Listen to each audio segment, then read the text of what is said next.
Could we start with your childhood? What kind of a child were you? I was a normal child, bad student of course. I was born the 26th February 1937 in Bombay, the suburbs, what is known as Warsaw now. It was known as Seven Bungalows. We were staying in the seventh bungalow there. I was there for about 4 years.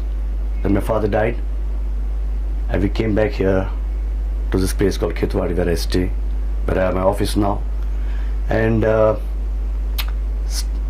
I studied in the Xavier School, St. Xavier's, right from the kindergarten of the Xavier's.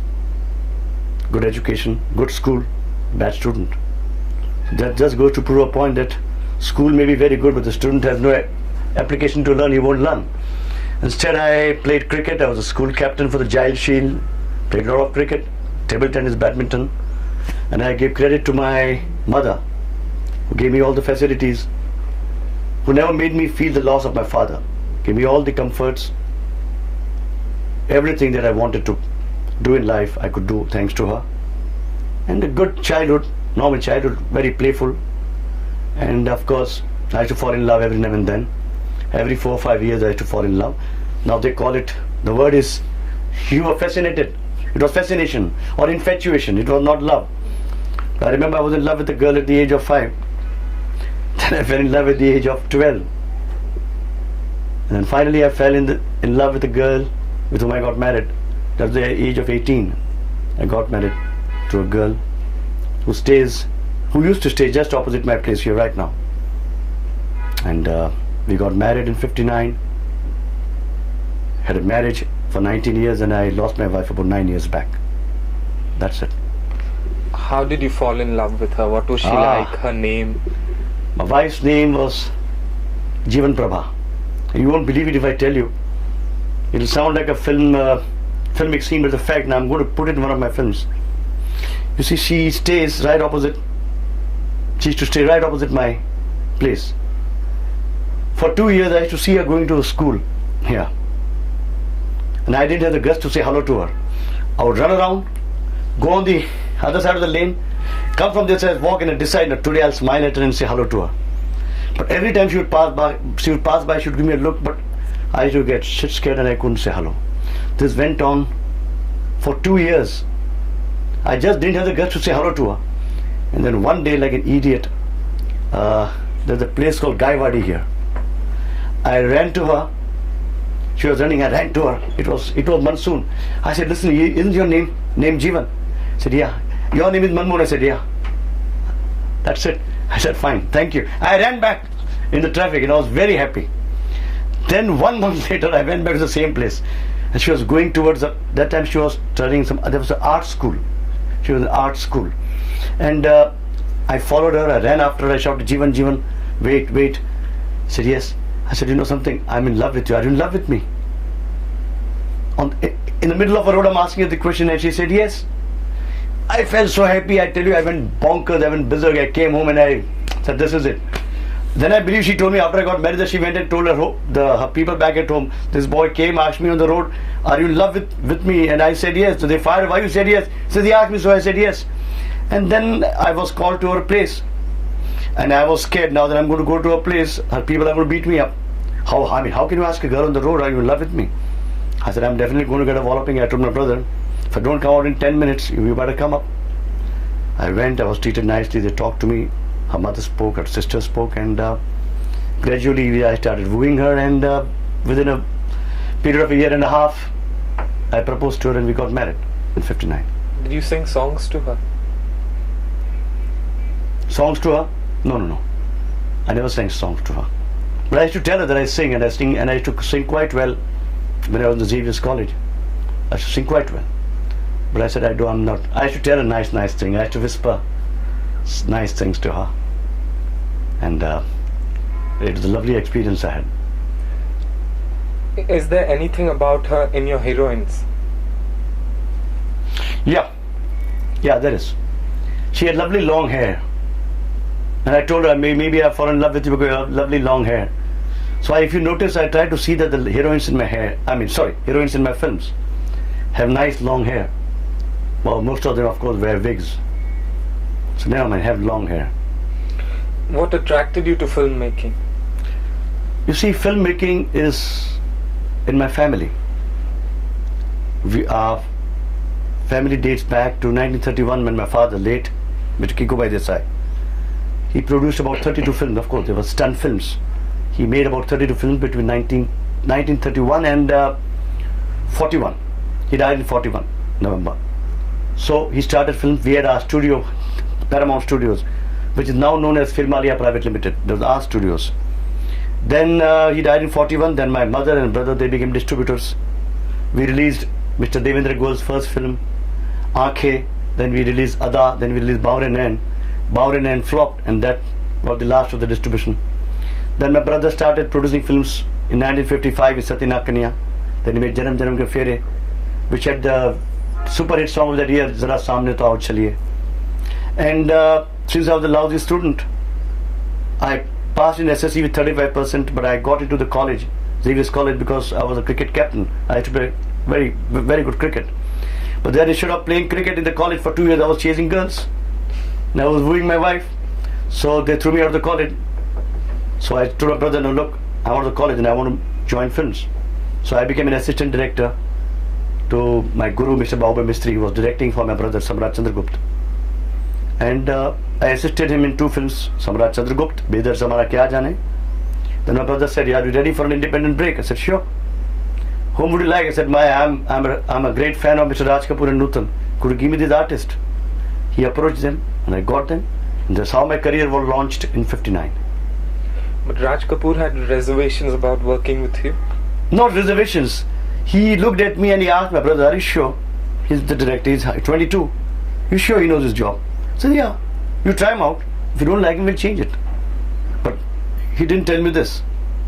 So when he came on the set, I pictured the song, Mere Tute Hue Dil Se in Chaliya. Now normally Raj Sahab used to have Mr. Satyanarayan as the dance director.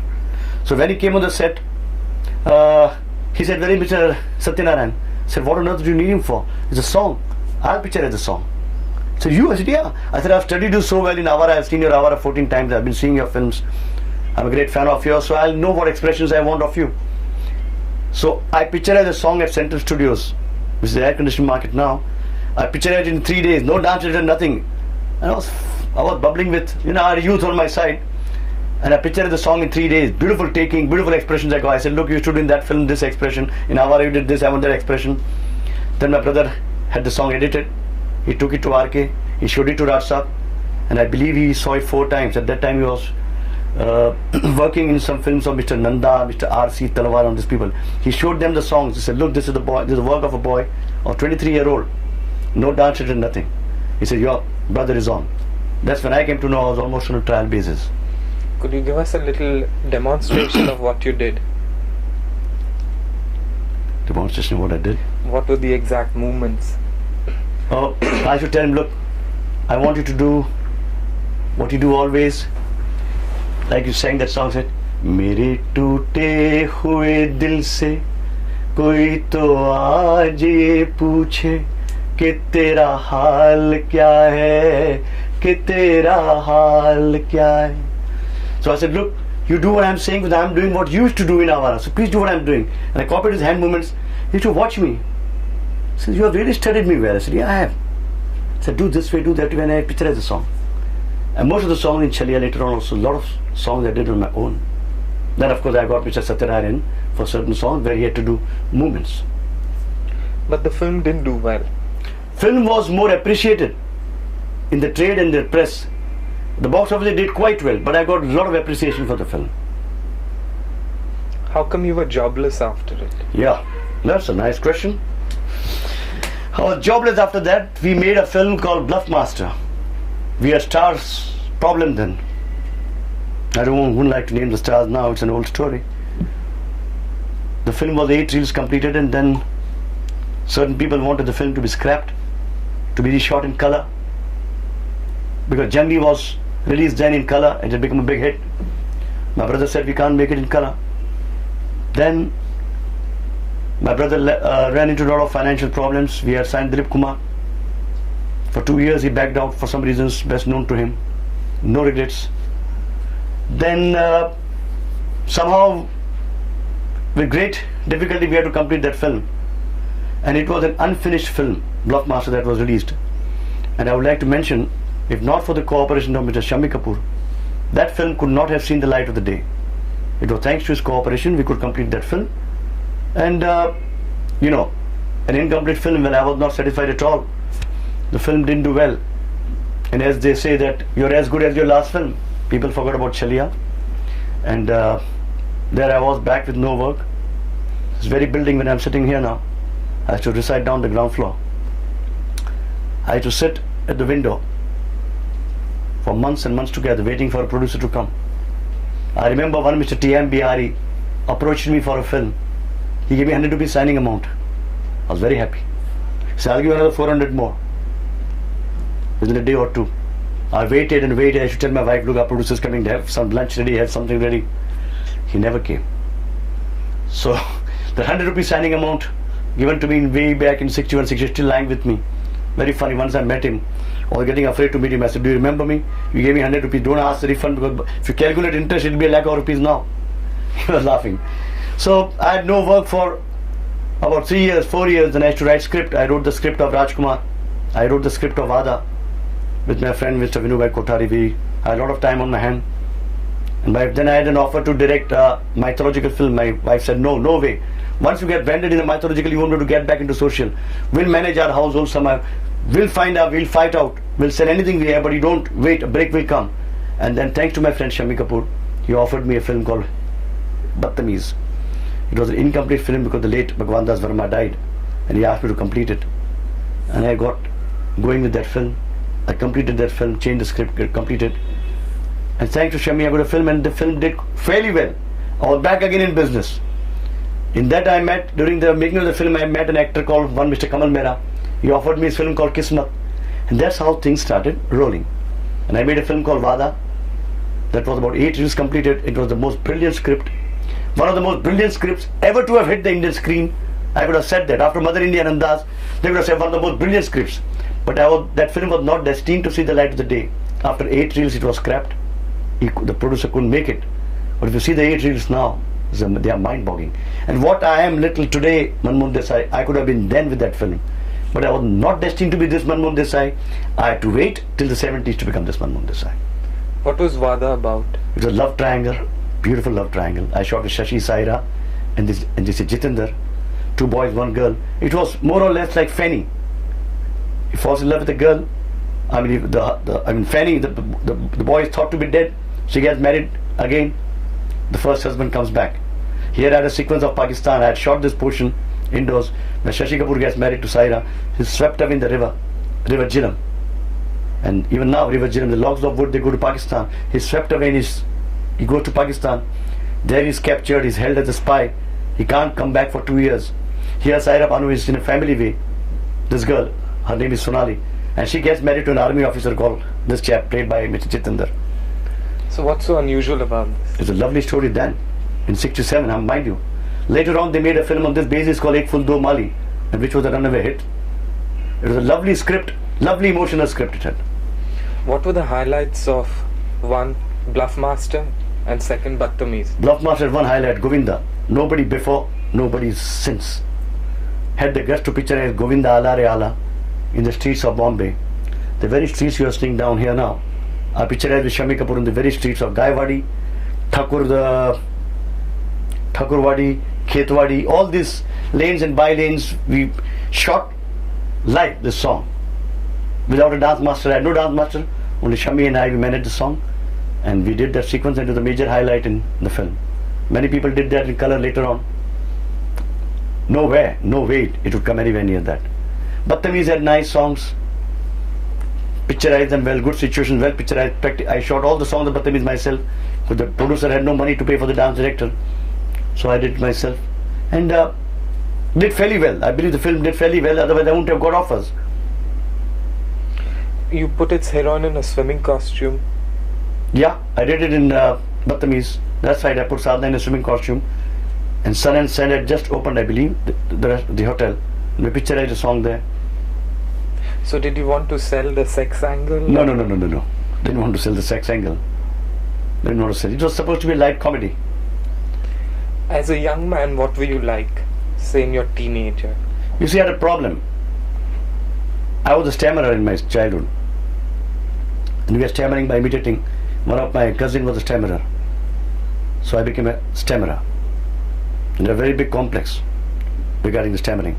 But then when I met my wife, to be, I was in love with her, as I said, in my SSC. I said, one day I'm going to meet her. I'm going to talk to her. So boy, get out of the stammering. So somebody suggested me a clinic at Ghatkopar, Dr. Rami's clinic. During the May vacation, I went there to that clinic. There was a speech therapy. I took that and I got out of the stammering. And I was okay within 5-6 months. But your personality was the same as it is now? Yeah, it's absolutely the same. I was always flamboyant, carefree, playful, excelled in sports, cricket, love for cricket, and an eye for beauty. Like what beauty? Beautiful girls. Who were the other girls you fell in love? Can't name them, they're married now. What was your first crush like? Who was the girl? Oh, you can't believe my first crush. I said I was in love with a girl at the age of 5. That girl, poor girl, didn't even know. I was in kindergarten, had to come and tell home and to my mother and my friends, you know, I'm going to get married to a girl named so and so. They should laugh. That girl never, she was in my class, I didn't know her. But I said I'm in love with her and I'm going to get married to her. And I should tell my friends at school, we're going to get married. Naturally, then later on I was from the kindergarten and went back to the Xavier School. So that was not co-education. And I lost sight of her. And later on, many years after that, I saw that girl at a wedding reception. I told my wife, listen, Jeevan, that's the girl I was in love with. She skipped quiet. Her husband is with her. What are you doing? I said, aren't you so and so? She said, yes. He said, aren't you Manmohan? I said, yeah. My wife is pressing my hand. Damn it, what are you doing? You're embarrassing that lady. Her husband is with her. I said, then to control of myself, I said, hello, how are you? Pleasantries. But I didn't tell her that I was in love with her. Were you a mama's boy? No, not at all. What is your mother like? Mother like a great fighter, a great lady. As I said, I was born with a silver spoon. We had 7 cars, bungalows, studios, the staff. We were like kings. Then my father died due to this appendix. At that time they didn't have penicillin. And very strange, 1 month later the penicillin was invented. He died in 41 due to septic in the appendix, and he had 3-4 films incomplete, but I give credit to my mother. We had a liability of 3,64,000 then. At that time, liability because the films were not completed. We could have put our hands up. She said, no, we'll sell every last belonging of ours. We sold all our cars, we sold our bungalows, we sold everything. And my grandfather was a high court receiver staying close by. He found us a flat here, 4-room place. And my mother came here. And she had to hide a little radio. He said, my children would like to hear a radio sometimes, he says. She hid a radio, a small little radio she brought home. And we had only 500 rupees a month to exist then, between 41 and 46. In 500, 700 rupees, 3 children, my brother, my sister and myself and my mother, 4 of us. We lived here. She was a great fighter and she fought back. No liabilities on her head. And she remained independent till date. Do you get your sense of humor from her? Like she wants to be buried in a coffin, yeah. I believe. She has a sense of humor. She always has a strange desire. I should be wrapped in a silver shawl with jerry calm and I should be in a coffin. Sense of humor, I don't know. Sense of humor is inborn. One can't develop sense of humor. It's always inborn. If you're mischievous, I was always mischievous. Always up to some pranks or the other, always landing myself in trouble. In some sort of trouble or the other.